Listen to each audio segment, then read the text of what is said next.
2020 చట్టాన్ని తీసుకురావడానికి ముందు ఏదైతే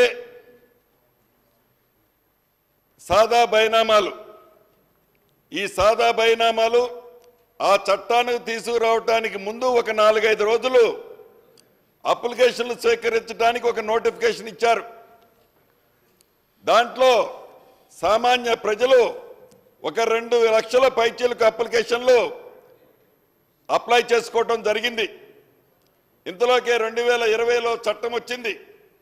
ఈ చట్టము వచ్చిన తర్వాత దాన్ని ఒక వారం రోజుల్లో ఇంకొక 7 లక్షల అప్లికేషన్లు వచ్చాయి.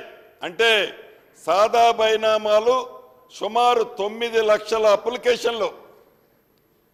ఈ చట్టానికి ఒక వారం రోజుల ముందు, చట్టం వచ్చిన ఒక వారం రోజుల తర్వాత సామాన్య ప్రజలు, రైతులు ఈ అప్లికేషన్లు ఇవ్వటం జరిగింది. కానీ అధ్యక్ష, ఆ చట్టంలో ఈ సాదా బైనామాలకు సంబంధించిన అంశాన్ని చేర్చని కారణం చేత కొంతమంది హైకోర్టుకు పోతే టోటల్గా అప్లికేషన్లని రద్దు చేయటం, హైకోర్టు చేయటం జరిగింది. అధ్యక్ష, ఇక్కడ తమరు యావత్ తెలంగాణ ప్రజలు గమనించాల్సింది ఒకటి ఉంది. ఏదైతే మీరు చట్టము తీసుకొచ్చేది సామాన్య ప్రజలకి ఉపయోగకరం కోసమా, మన లబ్ధి కోసమా, దేనికోసం తీసుకొచ్చారో ఆనాడు వారు విస్మరించడం అనేది చాలా బాధాకరమైన విషయం అధ్యక్ష. అంతేకాదు, ఒక నెంబర్లో ఏదైనా కోర్టు లిటిగేషన్ ఉంటే ఆ కోర్టు లిటిగేషన్ ఉన్న నెంబర్ మొత్తం ప్రొబిటల్ లిస్ట్లో ఉంటుంది అధ్యక్ష. ఒక నెంబర్లో ఫారెస్ట్ భూమి ఉంటే ఆ నెంబర్ మొత్తం ప్రొబిటల్ లిస్ట్లో ఉంటుంది.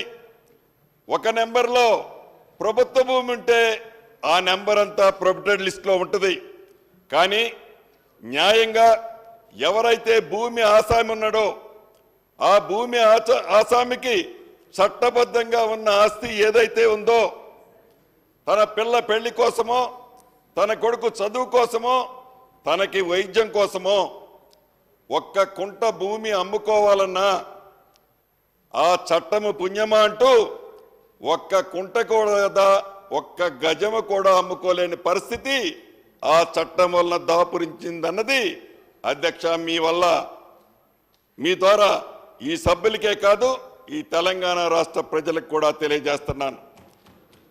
ఒకటి అధ్యక్ష, ఆనాడు రావణాసురుడికి 10 తలలు ఉన్నాయన్నారు. ఈ ధరణి చట్టం 3 తలలతో మొదలై అది వృద్ధి చెంది ఈనాడు 33 తలలతో అవతరించింది ఈ ధరణి అనే ఒక భూతం. దీనివల్ల సామాన్య ప్రజలు ఎంత ఇబ్బంది పడ్డారో మీకు ఒక ఉదాహరణ చెప్తా. అసెంబ్లీ ఎన్నికల ముందు ఆనాడు పిసిసి అధ్యక్షులు, మా సిఎల్పి నాయకులు వారు పాదయాత్ర చేసేటప్పుడు ఆదిలాబాద్ నుంచి ఖమ్మం దాకా సిఎల్పి నాయకులు బట్టి విక్రమార్క గారు పాదయాత్ర చేసేటప్పుడు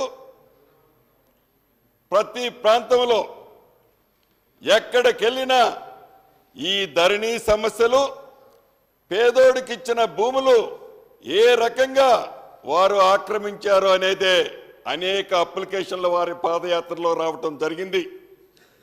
ఆ పాదయాత్రలో వారు చెప్పారు, ఎన్నికల టైంలో పిసిసి అధ్యక్షులు, అదే రకంగా సిఎల్పి నాయకులు అనేక వేదికల మీద చెప్పారు, వచ్చేది ఇందిరమ్మ రాజ్యం, ఈ ఇందిరమ్మ రాజ్యంలో తప్పకుండా మీకు న్యాయం చేస్తాం, ధరణిని తీసుకొని బంగాళాఖాతంలో వేస్తామని ఆనాడు చెప్పారు అధ్యక్ష.